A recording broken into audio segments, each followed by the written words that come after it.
વિદ્યાર્થી મિત્રો, આજે આપણે સ્પેશિયલ પિન જોવાના છે કે જેની અંદર તમને 5 વોલ્ટનો સપ્લાય મળી જાય છે. આપણને ખબર છે કે આર્ડિનો યુનોની અંદર ખાલી એક જ 5 વોલ્ટની સપ્લાયની પિન મળેલી છે અને જ્યારે આપણે આર્ડિનોને પ્રોજેક્ટમાં યુઝ કરીએ છીએ ત્યારે એની સાથે ઘણા બધા કોમ્પોનન્ટ યુઝ કરતા હોઈએ છીએ, જેમ કે રિલે મોડ્યુલ છે, બ્લૂટૂથ મોડ્યુલ છે, સિમ કાર્ડ છે, તમારા સ્વિચીસ છે, વેરિયેબલ રેઝિસ્ટન્સ છે, LCD છે. આ બધાને તમારે 5 વોલ્ટ સપ્લાય આપવાનો હોય છે.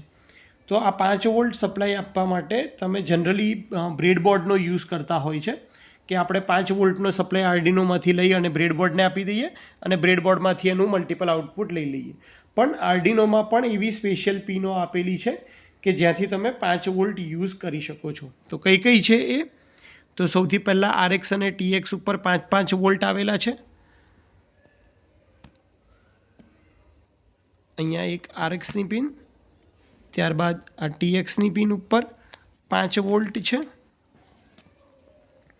ત્યારબાદ આપણો 5 વોલ્ટનો સપ્લાય તો ખરો જ.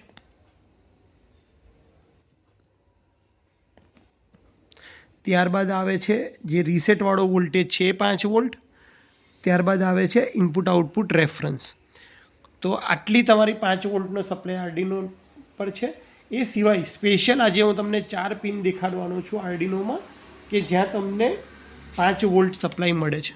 તો ઉપર અહીંયા જે નાની 6 પિન આપી છે એમાંથી આ નીચેવાળી જે સૌથી ત્રીજી પિન છે, તમે જો એના ઉપર પણ 5 વોલ્ટનો સપ્લાય છે. એવી જ રીતે ઉપરની સાઈડ આ જે પહેલી પિન છે એમાં પણ 5 વોલ્ટનો સપ્લાય છે.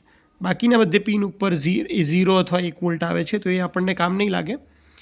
પણ આ એક પિન 5 વોલ્ટ અને આ એક પિન આપણને 5 વોલ્ટ જનરેટ કરીને આપે છે. એવી જ રીતે અહીંયા તમે જુઓ તો આ જે 6 પિન છે એમાંથી નીચે આ ત્રીજી પિન 5 વોલ્ટ આપે છે અને અહીંયા ઉપરની આ પહેલી જે પિન છે એ પણ આપણને 5 વોલ્ટ જનરેટ કરીને આપે છે. તો આ પિનો વિશે જનરલી સ્ટુડન્ટને આઈડિયા નથી હોતો, એટલા માટે લોકો બ્રેડબોર્ડનો યુઝ કરે છે. અધરવાઇઝ 4 અને 5 વોલ્ટના પાવર સપ્લાય આપણી પાસે ઓલરેડી આર્ડિનો બોર્ડ ઉપર જ અવેલેબલ હોય છે. તો હોપ કે હવે તમને ખ્યાલ આવી ગયો હશે અને તમે આ જે પિન છે એને તમારા જે બીજા મોડ્યુલ્સ છે એને પાવર સપ્લાય આપવા માટે આ પિનનો યુઝ કરશો. Thank you so much.